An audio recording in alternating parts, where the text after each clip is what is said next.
Bienvenidas y bienvenidos a Enclave Política. En pleno siglo XXI, con todo el desarrollo capitalista en marcha, con la tecnología al servicio, dicen, del ser humano, como también se advierte en algunos espacios de análisis científico, con todo eso se advierte hambruna en varios países, no todos subdesarrollados, por supuesto. Que eso ocurra revela algo grave, pues no es producto de una guerra mundial, porque en las dos que se han vivido el impacto no fue precisamente para todo el planeta, pero ahora parecería que una sí afecta a todo el planeta. ¿Cómo se explica esto? ¿De verdad es posible advertir ya hambruna en muchos países? De esto queremos conversar con el economista y catedrático Juan Fernando Terán, a quien le damos, por cierto, la más cordial bienvenida. Juan, ¿qué tal? Qué gusto. Muchas gracias por la invitación. ¿Cómo se entiende esto que estoy planteando? Hambruna en el mundo en pleno siglo XXI, entrando en la tercera década de este presente siglo, con todos los elementos que uno pensaría que más bien hay sobreproducción. Mira, no es precisamente la sociedad capitalista la que genera esto. Y de manera más específica lo que los Estados Unidos han hecho durante las últimas 4 décadas. No hay forma de disociar esto de la acción del gobierno de los Estados Unidos. ¿A qué me refiero? Empecemos viendo y señalando que la hambruna en el mundo no es un hecho natural. No es el resultado simplemente de la falta de tierra, de la falta de lluvia, de la falta de condiciones para la producción agrícola. La hambruna que existe es una hambruna socialmente inducida a través de políticas que han generado la situación actual. Y la primera de esas políticas que hay que tener en cuenta es la promoción irrestricta del libre comercio. La promoción irrestricta del libre comercio que ha ocurrido desde que se constituyó la OMC como brazo económico armado de Estados Unidos es lo que permite que ciertos países caigan en situaciones de inseguridad alimenticia. Entonces, en eso hay que estar absolutamente claros.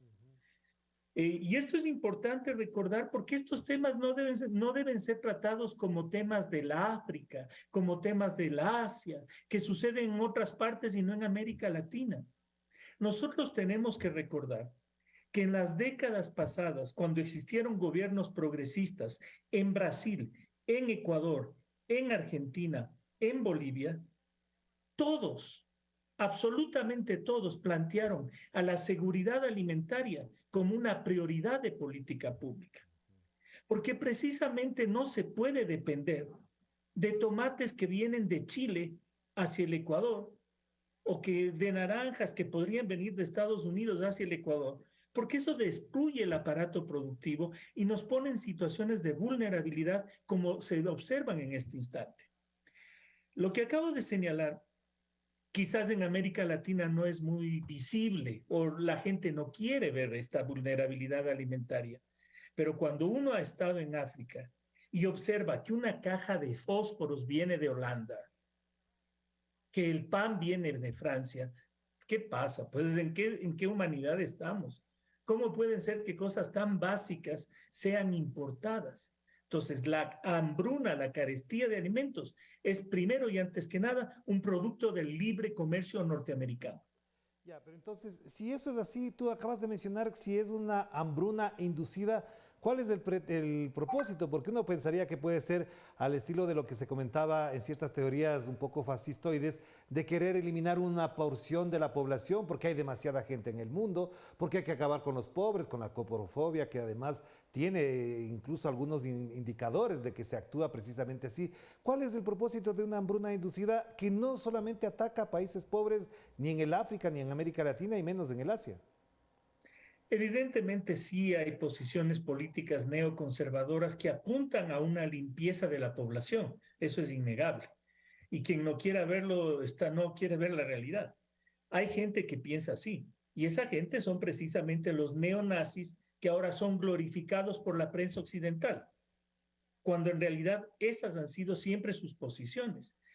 Pero el problema no viene tanto por ese lado, el problema viene en el sentido económico de otra forma. Estados Unidos es el mayor productor de alimentos del mundo. ¿Dónde coloca esos alimentos? Para eso está el libre comercio. El libre comercio que ellos quieren imponer, que es un libre comercio unilateral y sesgado a sus intereses. Entonces, claro, si tú tienes la mayor cantidad de alimentos en el mundo y una maquinaria de producción capitalista que genera y genera alimentos, no puedes vender a tu población. Tienes que intentar vender a toda la población de la humanidad. Y para eso se firman acuerdos de libre comercio y para eso se piden a los gobiernos sumisos que rompan con las políticas de soberanía alimentaria. Para eso se quieren gobiernos que hagan lo que Estados Unidos quiere. Entonces, esto es parte de una cadena de economía política internacional cuyo resultado final es la hambruna. Pero lo que ellos buscan desde su perspectiva es vender los productos que tienen. Claro. Pero Juan, esto tiene que ver también mucho con lo que ha pasado con la guerra de Ucrania y Rusia, es decir, buena parte de lo que se está discutiendo es que, por ejemplo, la producción de granos, de fertilizantes, etcétera, de cosas que producen muy activamente y con gran proporción, tanto Rusia como Ucrania, no está llegando por producto de la guerra. Entonces ahí viene la otra parte. Si estos países eran los proveedores, ¿por qué los que recibían no los producen? Bueno, la guerra que se ha generado en Ucrania efectivamente afecta a los flujos internacionales de comercio, pero yo lo que estaba señalando es que no hay que perder de vista las tendencias generales que permiten entender por qué existe un hambre persistente en el mundo. Y ahora cuando hablamos de la guerra, por favor, también no podemos dejar de mencionar a Estados Unidos, porque esa guerra existe gracias a sus acciones. Por eso están en guerra esos países. Entonces, quien pone en riesgo la seguridad alimentaria mundial nuevamente es Estados Unidos. Y no nos extrañe que después de un tiempo ponga en riesgo la seguridad computacional mundial, armando problemas en Taiwán. Entonces hay que ubicar quién está detrás de estas cosas. Estamos hablando de un imperio en decadencia que en su desesperación por la decadencia intenta mantener el poderío del dólar, por eso necesitan esas guerras, e intenta seguir promocionando el libre comercio. Entonces, quien genera estos problemas no son los países pequeños, no es Ucrania, no es Rusia, es Estados Unidos con sus acciones. Ya, y uno se preguntaría desde la ignorancia sobre estos temas, ¿dónde queda toda la sobreproducción? Porque uno ve, por ejemplo, en Estados Unidos una sobreproducción de, por ejemplo, de hamburguesas que después van por atrás los mendigos y sacan eso. Entonces, ¿dónde está también la otra contradicción o la paradoja del capitalismo? Es que mientras más produces, menos atiendes a todos. Bueno, eso se vota, los alimentos se votan, eso es tradicional, se desperdician los alimentos para mantener los precios. Eso es una práctica desde siempre en el capitalismo que está registrada desde hace siglos en relatos y referencias históricas. Porque cuando tú quieres mantener un determinado precio y tu objetivo no es reproducir la vida, sino reproducir el capital, tú lo que haces es botar los alimentos para mantener ese precio. Pero hay una cosa que quería mencionarte que es muy importante respecto a entender por qué pasa lo que pasa, y es el hecho de que la sociedad contemporánea es una sociedad dependiente del petróleo. Y los alimentos que consumimos son alimentos que dependen del petróleo. Entonces, estos problemas internacionales generados por guerras que impactan en petróleo, que impactan en flujos comerciales, impiden producir fertilizantes, urea y otras materias primas que se necesitan para la producción alimentaria. Entonces, es fundamental también desde una perspectiva de soberanía alimentaria, hacer lo que se propuso en las décadas pasadas, tener nuestras propias fábricas latinoamericanas de urea, nuestras propias fábricas de insumos productivos agrícolas. A propósito de eso, precisamente en estos días, Venezuela dijo que podía abastecer al mercado latinoamericano con urea.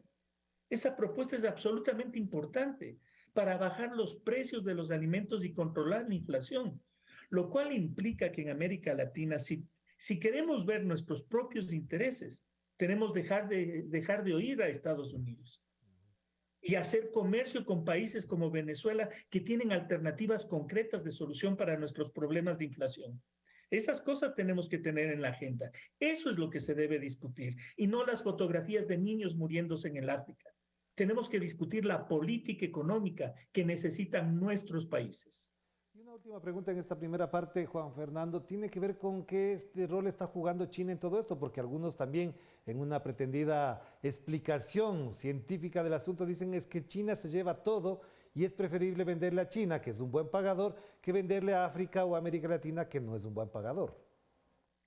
No, el problema no es de que te refieres a vender alimentos latinoamericanos hacia China o hacia otros países. Ajá, ajá. Ese no es el problema en este rato, porque nosotros no producimos los bienes salarios, los bienes básicos que podrían ser necesitados en el África.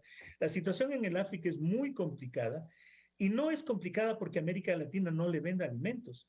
Es complicada por la geopolítica internacional que se vive este rato. Son países rotos por las guerras, guerras que se fomentan desde los países centrales del capitalismo y que generan la distorsión que ustedes ven en este rato. Entonces, cuando se enfrentan al hecho de que no te permiten migrar a Europa y tienes que morirte en el África, entonces eso es parte también del problema alimentario. Claro, También es parte del problema alimentario cuando tienes empresas norteamericanas y empresas alemanas que lo que buscan es litio y recursos naturales en el África a costa de desplazar esas sociedades. Eso es parte de lo que genera el hambre. claro que si hagamos la pausa y enseguida volvamos para hablar en perspectiva también local de América Latina, ¿por qué ocurren este tipo de fenómenos? Hambruna, por ejemplo, en Ecuador, hambruna en Perú, en Brasil, por ejemplo, y hay zonas que se están señalando y denunciando con hambruna. Vamos a la pausa.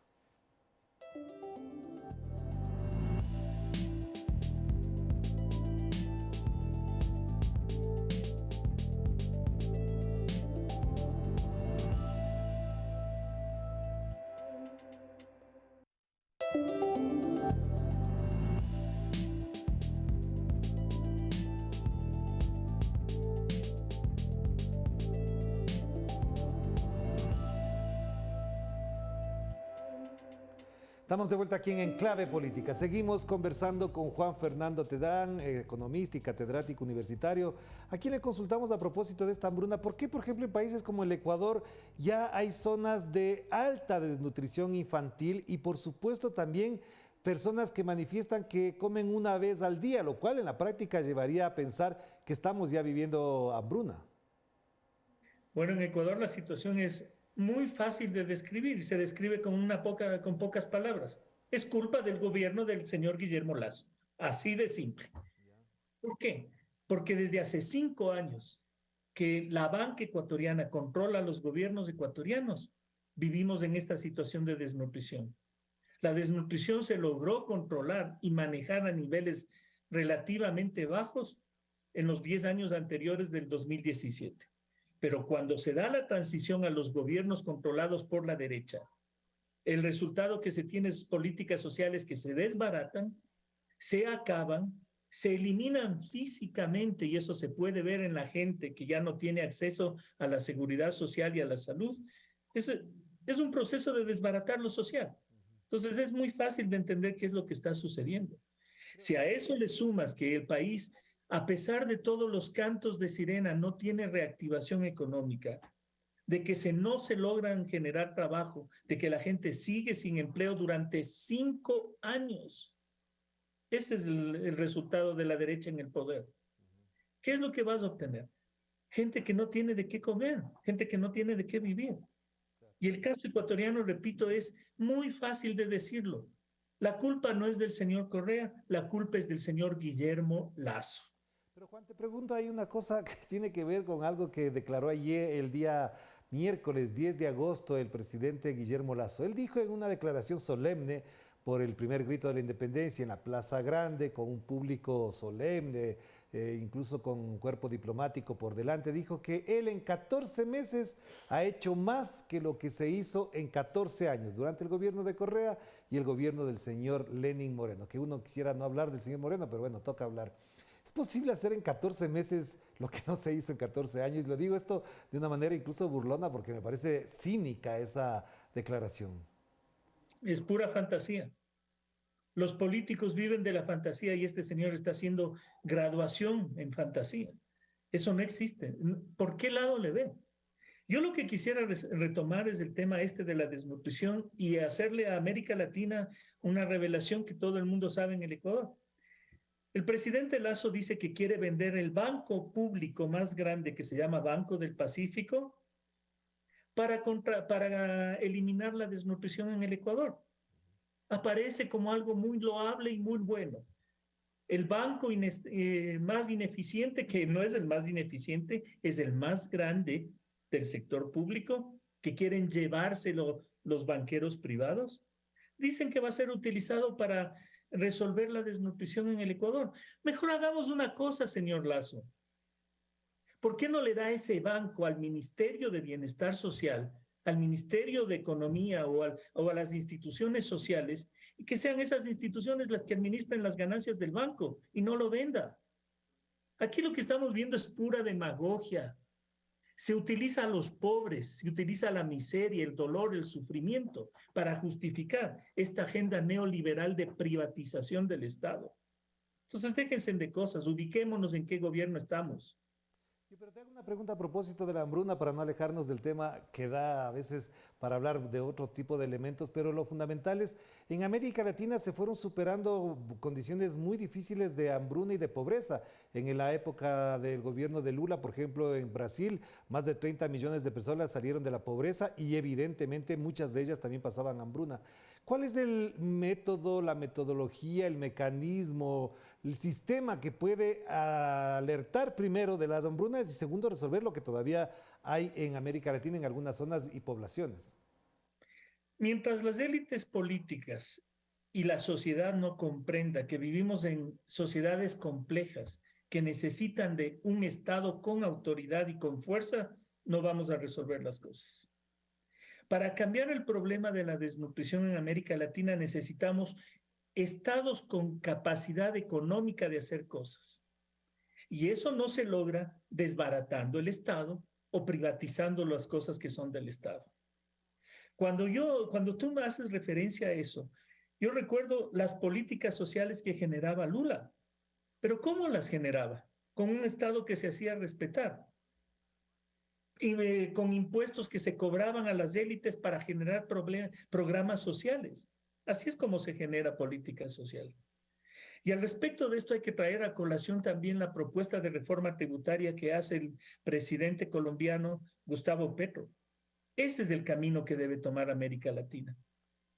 Hasta para que sobreviva el capitalismo, si eso es lo que quieren los empresarios. Necesitamos un Estado que genere demanda. ¿Dónde está lo difícil de entender, señores? Si no hay demanda, no hay oferta. Y ya que mencionas a Petro, también contribuye en esta lógica de la que estamos hablando la propuesta que él hace del no extractivismo, es decir, no sacar el petróleo, no sacar más minería. ¿Crees que eso ayuda también? Bueno, en Colombia Colombia es un país muy grande, es un país con mucha capacidad económica y productiva.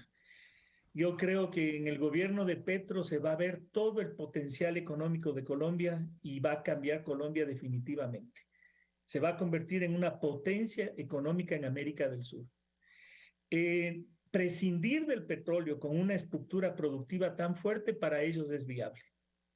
Yo no vería eso tan viable en el Ecuador. Lamentablemente, los gobiernos que tenemos no han permitido construir una alternativa a la producción petrolera, a depender del petróleo. Pero entonces, si es que es así, Juan, no explotar petróleo, no sacar minerales de la minería, por supuesto, ¿va a favorecer la agricultura o por el contrario no le permite tener recursos para resolver otros problemas de orden social y de infraestructura social también?